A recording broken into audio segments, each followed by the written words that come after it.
सकते। हालेलुया। इसलिए पवित्र वचन यह स्पष्ट कहता है, और वचन कहता है,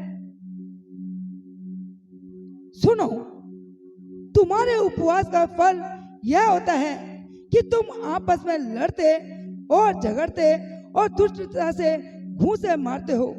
जैसा उपवास तुम आजकल रखते हो, उससे तुम्हारी प्रार्थना ऊपर सुनाई नहीं देगी। Hallelujah, hallelujah, hallelujah. हम समझ पा रहे हैं? समझ पा रहे हैं? हम उपवास तो कर रहे हैं, पर अपने भाई के प्रति, अपनी बहन के प्रति, अपनी कलीसिया के प्रति, अपने लोगों के प्रति, भले ही हमने मुंह से कुछ नहीं कहा, अगर अंदर सोच भी लिया तो हमने क्या कर दिया? घात कर दिया। हमने घात कर दिया। क्योंकि प्रभु यीशु मसीह कहते हैं, जो तुमने अपने मन में सोचा वो समझ लो वो हो चुका है। क्योंकि पवित्र वचन यहाँ एक बात को कहता है, प्रियो, हम परमेश्वर पर विश्वास करते हैं, भरोसा करते हैं, प्रभु के पास अपनी भेंटों को लेकर आते हैं, परमेश्वर के पास अपनी आराधना को लेकर आते हैं, परमेश्वर के पास हम उपवास के साथ आते हैं। पर पवित्र वचन यहाँ स्पष्ट कहता है कि जो उपवास वो करते हैं उससे मैं प्रसन्न नहीं हूं, क्योंकि तुम अपनी ही, वचन कहता है कि तुम अपनी इच्छाओं को पूरा करने के लिए तुम काम करते हो, पर मेरी इच्छा कहाँ पूरी होती है? मेरी इच्छा के अनुसार तुम काम कौन सा करते हो? मेरी इच्छा के अनुसार तुम जीवन कौन सा बिताते हो? पिछले संडे बताया गया, परमेश्वर चाहता है कि आपके पास जो समय वो आप दे दें, पर आपके पास बहुत सारे एक्सक्यूज हैं, बहुत सारे एक्सक्यूज हैं। परमेश्वर का धन्यवाद करें कि परमेश्वर ने आपसे कठिन सेवा नहीं मांगी। परमेश्वर ने आपसे कठिन सेवा नहीं मांगी कि आप उठो और आप इतनी मेहनत करो। अरे सब कुछ तो आपको पका पकाया मिलेगा, सब कुछ तो आपको करा कराया मिलेगा, उसके बाद भी हमारे पास समय है ही नहीं। उसके बाद भी हमारे पास सिर्फ परमेश्वर के शब्द को सुनने के लिए समय नहीं है। परमेश्वर के दासों से इतनी मेहनत कराते हो, किसके लिए कर रहे हैं? वो किसके लिए कर रहे हैं? अपने लिए नहीं कर रहे। क्योंकि पवित्र वचन कहता है, यूहन्ना 21 में जाए तो वहां परमेश्वर का वचन कहता है, प्रभु यीशु मसीह ने पतरस से एक बात को कहा कि तू मेरे मेमनों को चरा, मेरी भेड़ों की रखवाली कर, मेरे भेड़ों को इनकी क्या कर? देखभाल कर। सब कुछ यीशु मसीह ने पतरस को बता दिया। ये भेड़ें जो परमेश्वर ने इस कलीसिया में दी है, उसकी जिम्मेदारी परमेश्वर ने मुझे दी है, और उसी जिम्मेदारी को पूरा करने के लिए यहाँ इतनी मेहनत की जाती है, पर उस मेहनत का मूल्य आप लोग नहीं समझ पाते। उपवास की प्रार्थना में आएंगे 10 या 15 लोग, जिनके पास अच्छा समय है, दे सकते हैं, पर उसके बाद भी, पर परमेश्वर का वचन एक बात को कहता है, प्रियो, पवित्र वचन कहता है कि तुम आपस में लड़ते हो, घूंसे मारते हो। घूंसे मारने का मतलब ये नहीं कि आप फाइट कर रहे हो। घूंसे मारने का मतलब है, अगर आप अपने मन में किसी के प्रति कड़वाहट लेकर भी बैठे हो, ये घूंसे मारने की बराबर है।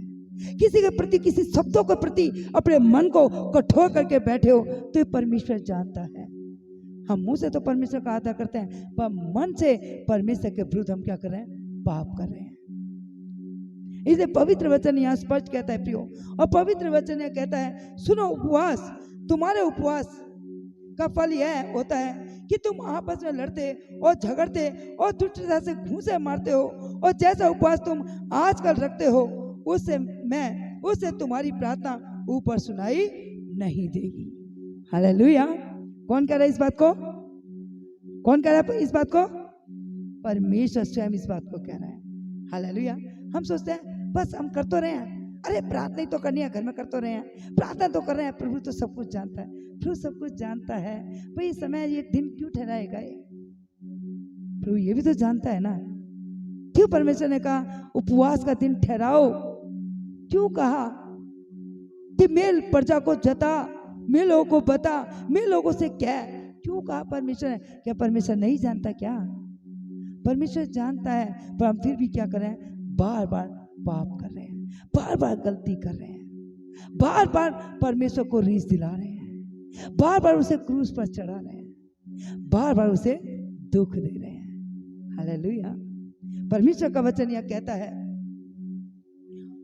और वचन कहता है, जिस उपवास से मैं प्रसन्न होता हूं, अर्थात जिसमें मनुष्य स्वयं को दीन करे, क्या तुम इस प्रकार करते हो? क्या सिर को झाऊ के समान झुकाना, अपने नीचे टाट बिछाना और राख फैलाने ही को तुम उपवास और यहोवा को प्रसन्न करने का दिन कहते हो? Hallelujah, hallelujah. तुम सोचते हो कि सब कुछ हम करते रहे, प्रभु हमसे प्रसन्न होगा। इन उपवासों से परमेश्वर प्रसन्न नहीं होता। लेकिन पवित्र वचन यहाँ स्पष्ट कहता है, और वचन कहता है जिस उपवास से मैं प्रसन्न होता हूँ वह क्या यह नहीं कि अन्याय से बनाए हुए दासों और अंधेर से आने वाले का जुआ तोड़कर उनको छुड़ा लेना और सब जुओं को टुकड़े टुकड़े कर देना। क्या वह यह नहीं है कि अपनी रोटी भूखों को बांट देना, अनाथ और मारे मारे फिरते हुए को अपने घर ले आना, किसी को नंगा देखकर वस्त्र पहनाना और अपने जाति भाइयों से अपने को ना छिपाना।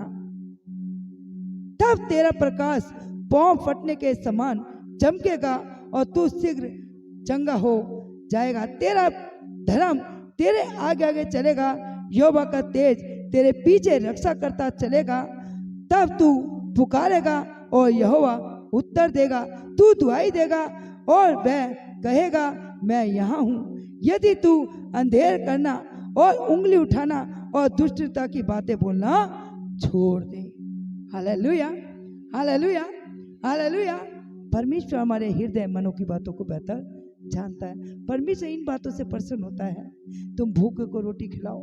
भूखे को रोटी का मतलब ये नहीं कि जो बाहर मांग रहे हैं उनके लिए, पर अपने कलीसिया में, अपने परिवारों में, अपने परिवार के प्रत्येक लोगों के जीवन में। आपके भाई, आपके बहन, आपका परिवार किसी चीज के मोहताज तो नहीं है, किसी चीज की कमी घटी तो नहीं है। उनकी इच्छाओं को पूरा करने के लिए परमेश्वर का वचन कहता है ऐसी उपवास से प्रभु प्रसन्न होता है। और जब हम परमेश्वर के वचन के अनुसार जीवन बिताएंगे तो सच में परमेश्वर हमारे आगे आगे चलेगा और परमेश्वर हमें उस देश में लेकर जाएगा जहाँ दूध और मधु की धाराएं बहते, जहाँ आशीष का देश होगा। हालेलुया। मेरा टॉपिक ये नहीं था प्रियो, लेकिन परमेश्वर आज कुछ कहना चाहता है।